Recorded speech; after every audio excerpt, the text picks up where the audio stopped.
She missed her life-changing interview to help a stranger with a flat tire. What she didn't know, the man she saved was the billionaire controlling her future.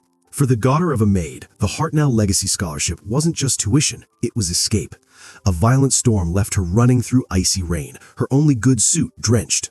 Halfway there, she saw him, an old man, struggling alone with a hopelessly flat tire. Her mind screamed to keep moving. This was her one shot. But she stopped. She knelt in the grit and grease, watching her opportunities slip away. She had no idea that the man she was helping held the keys to her future. Where in the world are you watching from today? Let me know in the comments below. Now, sit back and enjoy the story. The alarm didn't ring. Maya Johnson woke up because the apartment went quiet in a way it never did. No radiator clanking, no neighbor's TV bleeding through the thin wall, no footsteps in the hallway. Just the sound of rain tapping the window like someone trying not to knock too loudly. She sat up fast and reached for her phone. 6:47 a.m. No, no, no, no! She swung her legs off the couch she slept on and nearly tripped over her backpack. The screen on her phone cracked a little more as it slipped from her hand and hit the floor. She didn't stop to pick it up. She crossed the room in 3 steps and slapped the side of the alarm clock on the kitchen counter. Nothing happened.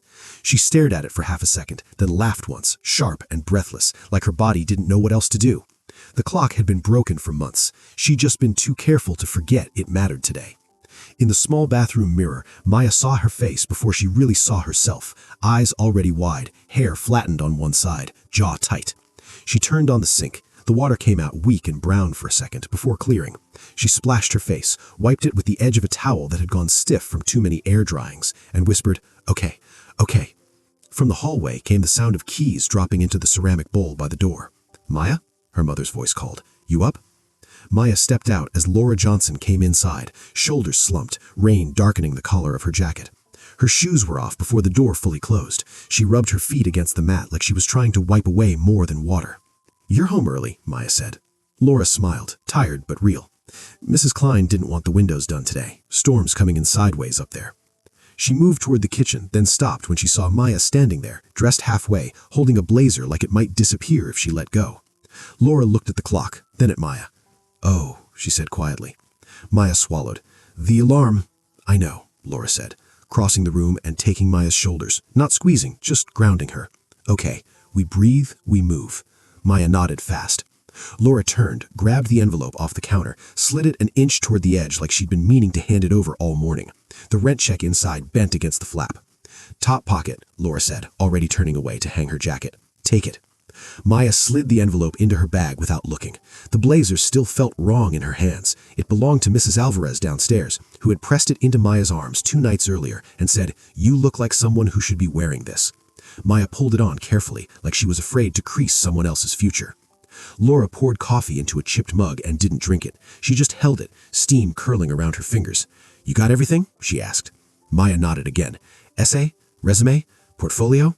Phone charged?" "Mostly." Laura set the mug down, untouched. "Listen to me," she said. "No matter what happens today—" "I know," Maya said too quickly. Laura stopped. She studied her daughter's face, the way she always did when she knew Maya was bracing instead of listening. "No," she said gently. "You don't." The rain picked up, louder now, like it had decided to stop pretending. Laura reached into her bag and pulled out a small folded cloth. She pressed it into Maya's hand. "In case you get wet." Maya looked at it. "Mom, just take it." Maya did. At the door, she hesitated. The apartment felt smaller than it had an hour ago, like it already knew she might not be coming back the same way. Laura stood with her hand on the light switch. "Text me when you get there." Maya nodded, then paused. "What if—" Laura didn't finish. "Go," she said. "That's your job today." Maya opened the door and stepped into the stairwell. By the time she reached the street, the rain had turned serious. Not dramatic, not cinematic, just heavy enough to ruin things slowly. She pulled her hood up and started running. Millstone was already awake in the way it always was, people moving because they had to, not because they wanted to. A bus hissed at the corner, doors opening and closing without waiting. Someone's radio played from an open window, the sound tinny and distant. Maya checked her phone as she ran. 7:03. Her interview was at 7:30. Edison University was 20 minutes on a good day. Today wasn't one. She cut across West Lark Street to avoid the construction by the gas station. Water pooled along the curbs, soaking her shoes through in seconds. She didn't slow down. Halfway down the block, she saw the car. It was pulled over at an angle, hazard lights blinking uselessly against the rain. An older man stood beside it, jacket soaked through, staring down at a flat tire like it had personally betrayed him. Maya ran past him. Then she stopped. She took 3 more steps before her body caught up with her brain. She turned. The man was still there, crouched now, struggling with the jack. His hands shook. He wiped them on his pants, then tried again. It slipped. Maya looked at her phone. 7:06. She looked at the man. He glanced up, startled, like he hadn't expected anyone to notice. "Morning," he said, voice calm but strained. She hesitated, just a second, long enough to feel the clock pressing against her ribs. I'm late," she said, like that explained everything. He nodded. "Seems like that kind of day." The rain soaked through her blazer as she stepped closer. She didn't think past that. She just did what was in front of her. "Do you have a spare?" she asked. He blinked. "I do. I just can't seem to—" "Okay," she said. "Okay, let's do it." She set her bag down under the car, wincing as it splashed into a shallow puddle. The cloth her mother had given her slid out. She ignored it. They worked in silence for a moment, the rain filling the gaps. Maya's hand slipped, skin stinging as water and grease mixed. She didn't stop. Her hair fell loose from its clip and flattened against her face. The blazer sleeve dragged through a puddle, coming up streaked and heavy. She barely noticed. They worked together without much talking, the rain filling the space between words. When the jack finally held and the tire came free, the man let out a breath that sounded like it had been stuck in his chest all morning. "I really appreciate this," he said. "Most people just—" She shrugged. "I was already wet." He smiled at that, small and genuine. When it was done, Maya stood up too fast and swayed. She checked her phone. 7:19. Her stomach dropped so hard it felt physical. "I'm sorry," she said quickly. "I have to go." "Where to?" he asked. "Edison University." He didn't hesitate. "Get in, I'll take you." She looked at his car, then down at herself. "I'm kind of a mess." "So am I," he said, opening the passenger door. "But we'll get you there faster than running." She climbed in. The door shut with a solid thump, cutting off the rain's roar. The warmth inside felt almost wrong. Maya sat stiffly, hands folded in her lap, water dripping onto the mat. He pulled into traffic smoothly, glancing over once. "Big day?" She nodded. "Interview." "Job?" "Scholarship." He raised his eyebrows slightly. "That sounds like the suit." She looked down at the stained sleeve and gave a short laugh. It used to look better. "What's it for, the scholarship?" "The Hartnell legacy," she said. Then, like she didn't want the name to sound too important, she added, "It's just competitive." "Sounds like it matters." "It does," she said. Then she softened it. "I mean, it's just school." He nodded, but his eyes stayed on the road. "People don't run through storms for things that are just school." She didn't answer that. They hit a red light. Maya checked the dashboard clock. 7:24. She pressed her lips together. "You'll be okay," he said, like he could hear the numbers ticking in her head.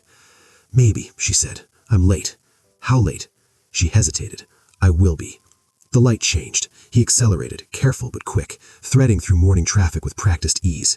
They passed familiar streets, then buildings that grew cleaner, taller, quieter. Edison University came into view. Stone steps, wide entrance, glass doors reflecting the rain. He pulled up as close as he could. "Good luck," he said. "Thank you," Maya replied, already reaching for the handle. She paused. "And thanks for letting me help." He smiled. "Thank you for stopping." She jumped out and ran. The rain hit her again immediately, colder now that she'd tasted warmth. She took the steps 2 at a time, shoes slipping on the stone. Inside, the lobby smelled like polish and quiet money.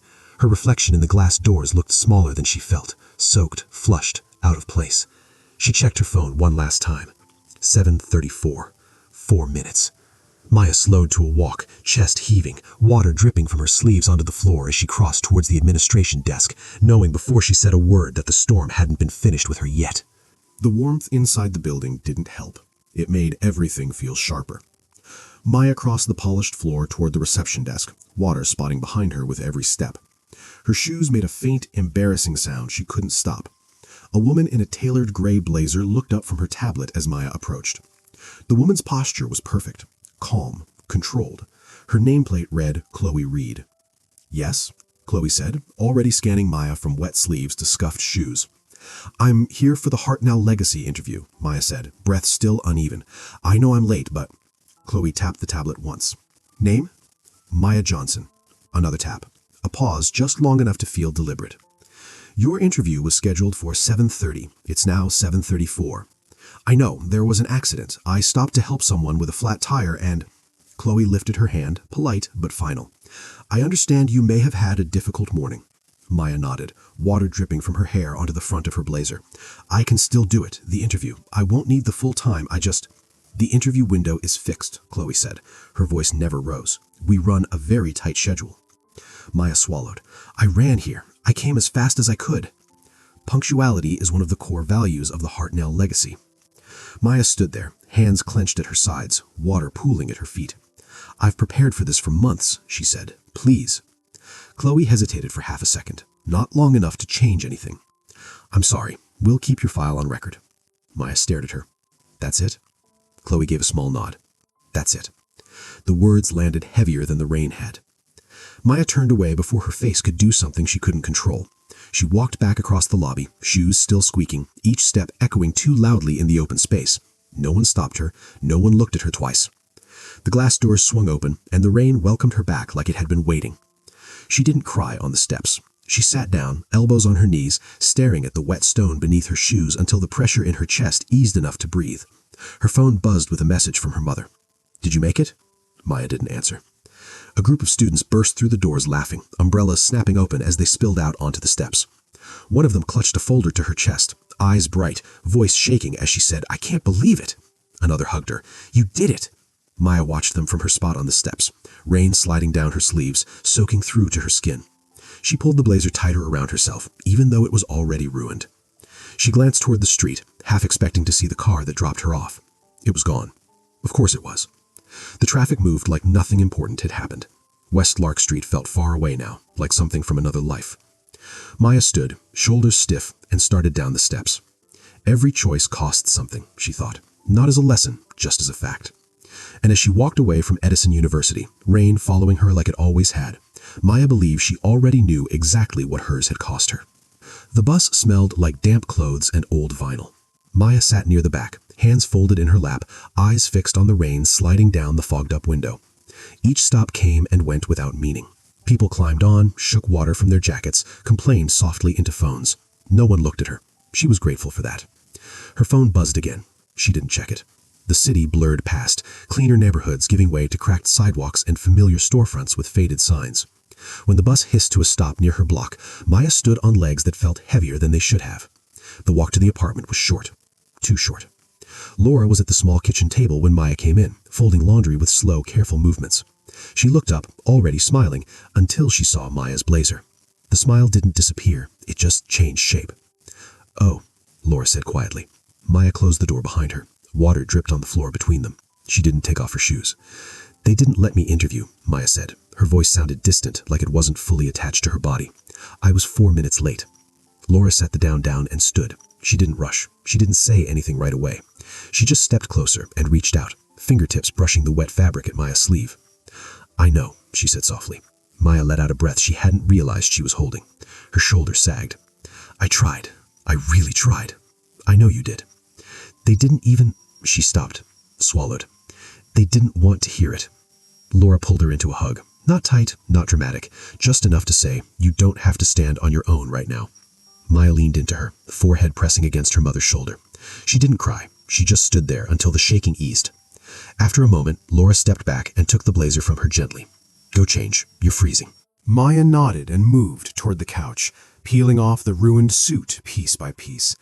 The blazer went over the back of a chair, dark and heavy, no longer pretending to be something it wasn't. They sat across from each other at the table afterward, the space between them filled with things they both knew and didn't say. I'm sorry, Maya said finally. Laura frowned. For what? For making you hope. Laura reached across the table and tapped Maya's hand. I hoped because of who you are. That part doesn't change. Maya looked away. This was my chance. Laura didn't argue. She didn't say there would be another one. She just nodded. I know. That night, after dinner, Maya pulled the interview folder from her bag. The edges were bent, the paper inside slightly warped from moisture. She stared at it for a long moment, then slid it onto the shelf beneath the TV, behind an old photo album and a stack of mail. She didn't open anything. Later, stretched out on the couch with a thin blanket pulled to her chin, Maya opened her laptop instead. The document came up immediately. She hadn't renamed it. It still read, Hartnell Essay, Final. She scrolled slowly, reading words she'd memorized without meaning to. Her great-grandfather's name appeared halfway down the page. Sergeant Thomas "Tommy" Burke. She reread the part about the letter he'd written home during the war, about choosing to help a wounded stranger even when it put his own unit at risk, about duty meaning something when no one was watching. Maya closed the laptop before the screen could dim. The apartment was quiet again, the familiar kind this time. Laura moved softly in the bedroom. The rain had finally slowed outside, tapping instead of pounding. Maya stared at the ceiling, eyes open, heart dull and heavy. Nothing dramatic settled over her, just the quiet understanding that tomorrow would come exactly the way it always did, and she would still be here when it did. The car didn't go back the way it had come. Instead of turning toward the residential streets, the driver merged into heavier traffic, windshield wipers cutting a steady rhythm through the lingering rain.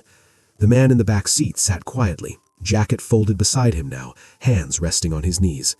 His phone vibrated once. He checked it, then slipped it back into his pocket without answering. Downtown rose ahead of them, glass and steel catching the gray light. When the car pulled up to the building, the entrance was already clear. A security guard stepped forward before the vehicle fully stopped, opening the rear door with practiced ease. "Good morning, Mr. Mitchell." Arthur nodded and stepped out, adjusting his cuff without thinking about it. The pavement here was clean, dry. Someone had already taken care of that. Inside, the lobby was muted colors and quiet confidence. No reception desk, no sign-in sheet, just a woman waiting near the elevators, tablet in hand. "Your 10 o'clock was moved," she said, falling into step beside him. "They'll reschedule." Arthur didn't slow. "Cancel it." She tapped the tablet once. "Yes, sir." The elevator doors slid open immediately. Another man inside straightened when Arthur entered. "Morning," the man said. Arthur nodded again. "Morning." No one asked where he'd been. No one needed to. Upstairs, his office overlooked the city. Arthur didn't look out the window. He shrugged off his jacket and handed it to the assistant who appeared at his side without being called. "Do we have the scholarship interviews today?" he asked. "Yes. Hartnell Legacy. First round concluded this morning." Arthur paused. "Bring me the list." She hesitated just a fraction of a second. "All candidates?" "Yes." She nodded and left. Arthur moved to his desk, fingers brushing a stack of untouched papers before settling on the edge. His reflection stared back at him from the dark screen of his monitor. Older than most people thought, tired in a way that sleep didn't fix. The assistant returned with a slim folder. "Anything specific you're looking for?" Arthur took the folder. One name. Maya Johnson. Her brow furrowed. "She did an interview." "I know." She waited. Arthur opened the folder anyway. Inside was a single-page summary, transcripts, recommendation letters, and the essay. He didn't read it yet. He flipped through the rest first. Eyes sharp, efficient. Strong grades, strong scores. Neighborhood listed as Millstone. He exhaled slowly. "Who turned her away?" he asked. "Chloe Reed," the assistant said. "She was late." Arthur closed the folder. "How late?" 4 minutes. He nodded once. "That'll be all." When he was alone, Arthur leaned back in his chair and finally opened the essay. It was late by the time he finished reading. The building had gone quiet, lights dimmed floor by floor as people left. Arthur didn't notice. The essay wasn't flashy, no dramatic language, no reaching for sympathy. It talked about a man named Thomas, Tommy Burke, about a choice made under pressure, about helping someone when there was no reward waiting on the other side, about legacy not being money or titles, but what you did when no one was keeping score. Arthur sat there, the hum of the building barely audible, the memory of a rain-soaked street pressing uninvited into his mind. A young woman with wet hair, grease-stained sleeves, apologizing for being late while kneeling in the rain to help a stranger. He closed the folder gently. For the first time that day, Arthur Mitchell smiled. Not wide, not proud, but certain. The scholarship, he realized, had already done exactly what it was meant to do. It had found her. Arthur didn't sleep much that night. By morning, the folder had moved from his desk to the small conference table near the window, opened and closed so many times the crease in the spine had softened. He stood with a cup of coffee he hadn't touched, watching traffic crawl below as the city woke up and forgot the storm from the day before. "Pull everything," he said into his phone, quietly. By noon, the picture was clear. Millstone wasn't just a neighborhood on a map. It was a cluster of stats people skimmed past. Underfunded schools, overcrowded housing, bus routes that ran late when you couldn't afford them to. Arthur read the report without commentary, his jaw tightening slightly at details that felt too familiar in the wrong way. Laura Johnson came next. Employment history stretched back years, dotted with names that matched streets in Highwood Hills. Private homes, long hours, no gaps, no complaints filed. A note at the bottom mentioned she'd covered extra shifts when others called out, especially during holidays. "She's solid," Arthur said to no one. Then Maya. Top of her class, perfect attendance until senior year when it slipped just enough to notice. Recommendations that didn't exaggerate, just stated facts plainly. Volunteer hours that weren't required. No disciplinary record. She didn't miss. She chose. The door to his office opened softly. "Mr. Mitchell," his assistant said. "Chloe Reed is here." Arthur didn't turn around. "Close the door." Chloe Reed sat across from him, posture as controlled as it had been in the lobby that morning. Her hands rested neatly on her lap. She smiled, professional and calm. "You wanted to see me?" Arthur picked up the folder but didn't open it. "Do you know who I am?" Chloe hesitated. "Of course, you're the founder," Arthur finished. "Yes." Her smile thinned just a little. Arthur set the folder on the table between them and slid it forward. "Tell me why this applicant didn't interview." Chloe glanced down, then back up. "She arrived late. We're very clear about expectations." "How late?" 4 minutes. Arthur nodded slowly. "Did she explain why?" "She mentioned a delay, but rules—" "Did you ask questions?" Arthur asked. Chloe paused. "The schedule didn't allow—" Arthur leaned forward, hands flat on the table, not angry, focused. "The scholarship is named Hartnell Legacy," he said. "What do you think that means?" Chloe's expression flickered. She was unprepared. Arthur opened the folder at last and turned it so Chloe could see the essay title. "Did you read this?" Chloe swallowed. "No." Arthur closed the folder again. "She stopped in the rain to help a stranger with a flat tire. She arrived soaked, embarrassed, and late because she chose not to walk away." Chloe's face drained of color. "That was me," Arthur said. The room went very still. "I was the man on West Lark Street, and you were the person who decided that choice disqualify her." Chloe opened her mouth and closed it again. "I didn't know." Arthur's voice stayed even. "That's the point." Silence stretched between them, thick and uncomfortable. "The scholarship," Arthur said, "was never about punctuality. It was about who shows up when it costs them something." He stood. Chloe did too, reflexively. "I'll be handling the final decision personally," Arthur said. "You're dismissed." Chloe nodded, stiff and pale, and left without another word. Arthur stayed where he was, looking at the closed door. Then he reached for his phone. "Find her address," he said. "I want to speak to Maya Johnson today." A pause. "And one more thing," he added. "Prepare an offer." The decision, once made, felt less like charity and more like correction, like setting something back on the path it had earned. The afternoon looked like any other in Millstone. Kids' voices echoed somewhere down the block. A radio played through an open window, too loud and a little distorted. The smell of frying oil drifted up from the corner shop. Maya sat on the couch with her laptop open but untouched, staring at a paragraph she'd already read 3 times without absorbing a word. The lock turned. Maya looked up. "Mom?" Laura stepped inside, still in her work clothes, tote bag slung over one shoulder. She paused when she saw Maya sitting there. "You okay?" Laura asked. "Yeah," Maya said automatically. "Why are you home?" Laura set her bag down slowly. "Mr. Keller let me off early, said they didn't need the upstairs today." Maya nodded, unsure what to say. Early was rare. Early usually meant something had gone wrong. They were both still standing there when a low engine sound rolled past the window and stopped. Laura frowned. "Do we have company?" Maya shook her head and moved toward the window, pushing the curtain aside just enough to see. A black car sat at the curb, too clean for the street, too quiet. A man stepped out. Maya's breath caught. "Mom, what?" I think that's the guy from yesterday." Laura joined her at the window. "The one you helped?" Before Maya could answer, there was a knock. They both froze. Another knock followed, firm, patient. Laura opened the door halfway. "Yes?" Arthur Mitchell stood in the hallway, jacket pressed, posture relaxed, eyes kind but serious. "Good afternoon," he said. "Is Maya Johnson here?" Maya stepped forward slowly. "I'm Maya." Arthur's face softened with recognition. "Hello." For a moment, no one spoke. "You helped me on West Lark Street," he said, like he was confirming something for both of them. "Yes," Maya said, confused. Yeah." Arthur glanced past her. "May I come in?" Laura looked at Maya, then stepped aside. "Of course." Arthur entered the apartment carefully, like he was aware he didn't belong to the space. He didn't sit until Laura gestured to the chair at the table. "I owe you an apology for not explaining myself sooner." Maya and Laura exchanged a look. "My name is Arthur Mitchell. I founded the Hartnell Legacy Scholarship." The room went quiet in a way that felt unreal. Maya stared at him. "What?" Arthur nodded. "I was also the man with the flat tire." Laura's hand flew to her mouth. "Oh my God." Maya felt like the floor had shifted just enough to make her dizzy.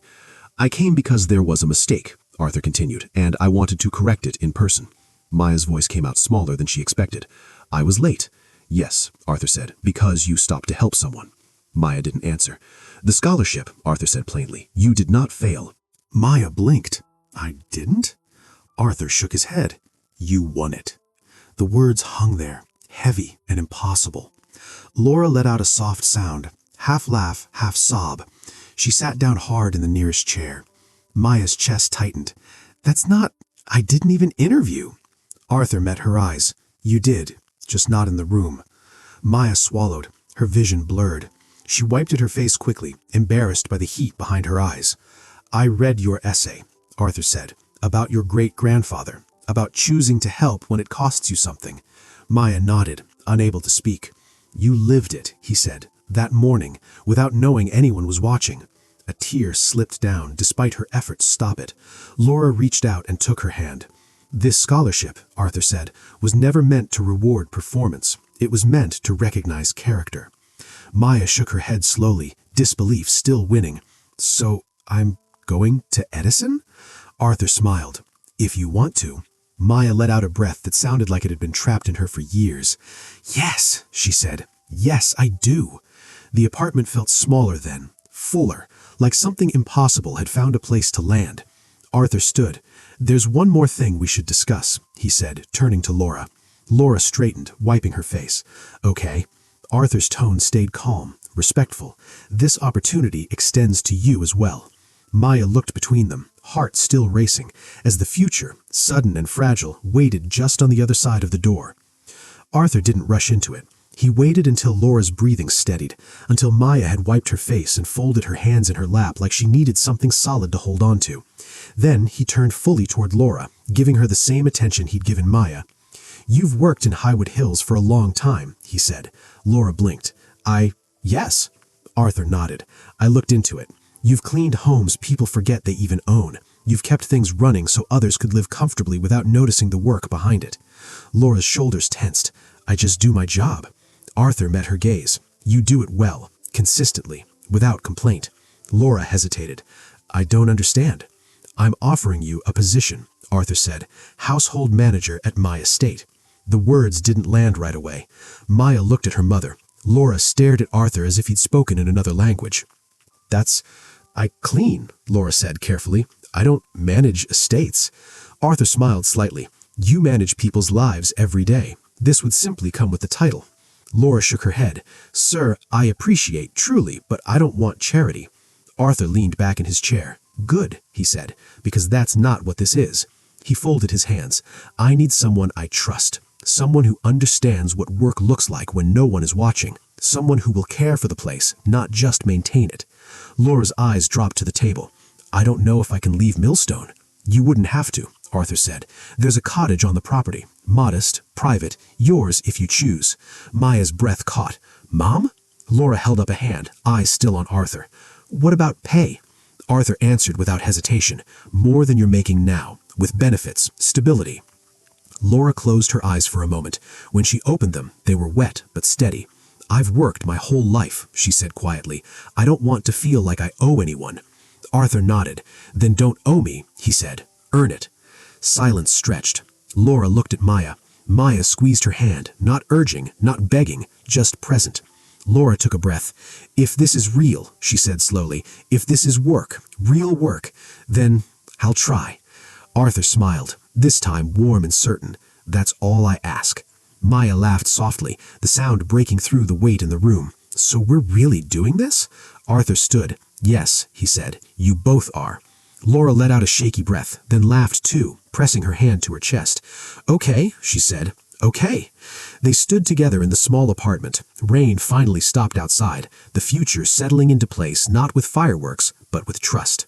And for the first time, they accepted it, not separately, but as one. 3 months later, Maya crossed the quad at Edison University with a coffee she'd already forgotten to drink. Her days were full in a way that felt unreal sometimes. Lectures that moved fast, professors who expected more than she was sure she could give, classmates who spoke with easy confidence. She learned to sit closer to the front, to ask questions even when her voice shook, to stay late in the library, notes spread out, phone buzzing with reminders she ignored until midnight. Some nights, doubt crept in anyway. She'd stare at the screen and wonder if someone would notice she didn't belong. Then a girl from her biology class would slide into the chair beside her and say, "You still on chapter 6?" And suddenly she wasn't alone. On weekends, she called home. Laura sounded different, tired but steady. She talked about schedules, repairs, staff meetings, about people asking her opinion and waiting for the answer, about being known by name. They didn't talk about money much, or luck. They talked about homework, work days, what to cook when Maya came home. The life around them had changed. They hadn't. One afternoon, Maya found herself walking down West Lark Street again. The familiar row of cracked sidewalks and low brick buildings felt smaller somehow, softer. The sky had started to gray and light rain began to fall, just enough to cool her neck and dampen her hair. She slowed, pulling her hood up. Her shoes splashed lightly in the puddles. She stopped near the same spot where she had knelt months ago, helping the man with the flat tire. For a moment, she just stared at the wet asphalt, the sound of water dripping from the fire escape above. It came back instantly, the cold, the urgency, the choice. She smiled faintly, brushing the memory away as she continued walking. Later that week, Maya met Arthur at a small cafe near campus. He didn't lecture, he didn't praise. He simply sipped his coffee and asked, "How's it going?" "Good," Maya said. "Busy, overwhelming, but good." Arthur nodded. "Remember why it matters," he said. "Not the awards, not the grades, the choices you make when no one's watching. That's what defines you." Maya looked out the window at the gray sky and nodded. "I do." The next day, Maya stood behind a podium at the packed auditorium at Edison University. Her hands gripped the edges lightly, her notes neatly stacked but mostly ignored. She didn't speak about the scholarship. She didn't name anyone in the committee. She spoke about duty, about the small decisions that shape people's lives, about helping someone when it costs you something, when no one sees, when no one thanks you. Her voice was steady, clear, and honest. When she finished, the applause was warm and real. She stepped down, heart still racing, and caught sight of her mother in the crowd. Laura smiled, quietly proud. Maya felt it then. The legacy wasn't in the recognition. It was in the choices she had made and the ones she would make tomorrow and every day after. And just like that, it was enough. Night had fallen over Millstone, soft and quiet now, with only the distant hum of traffic and the occasional drip from an overflowing gutter. Maya sat on the edge of her bed in the cottage, her backpack set neatly against the wall. She rubbed at her damp hair, still faintly smelling of rain from the afternoon. Her laptop rested closed on the desk. Her phone was set beside it, alarm set for 6:30 a.m. Laura moved around the cottage's small kitchen, gathering her coat and tote bag for the next day. She didn't say much, just hummed softly, a routine that carried comfort. Maya watched her mother pause in the doorway, hand on the frame. "Thanks," she said, voice quiet. "For what?" asked Laura. "For everything. For working all those years, for letting me dream, for helping me be who I am." Laura smiled, tired but steady. "You did that yourself, Maya." A small pause, the kind that feels full. No speeches, no grand declarations, just two people recognizing the paths they'd walked. Maya leaned back on the bed, hands behind her head. "I guess we're really doing it," she said softly. Laura adjusted her bag on her shoulder. "We are, one day at a time." Maya set her alarm and tucked herself under the blanket, exhaustion pressing her down in the best way. Laura checked the apartment one last time, switched off the light, and closed the door behind her. The apartment was quiet again. Not still, not empty, just theirs, small and familiar, holding them both. Outside, the city carried on, indifferent to who had succeeded or failed. But inside, the choices they had made, big and small, had shifted everything. And as Maya drifted to sleep, she didn't think about luck. She thought about the moment she chose to stop in the rain and how one choice could change a life. That was enough. And that's where Maya's story, her new life, truly begins. Whenever I share a story like this, I hope it reminds you how one choice, one quiet act of kindness when everything is on the line, can change an entire future. I hope it gave you a chance to step out of your everyday life for a moment and just drift with the story. I'd love to know where you were while listening, maybe on a break, late at night, or just settling in. Drop a line in the comments. I really do read them all. And if you'd like to make sure we cross paths again, hitting like and subscribing makes a huge difference. We're always growing here, so feel free to share your thoughts or feedback. Thanks for spending this time.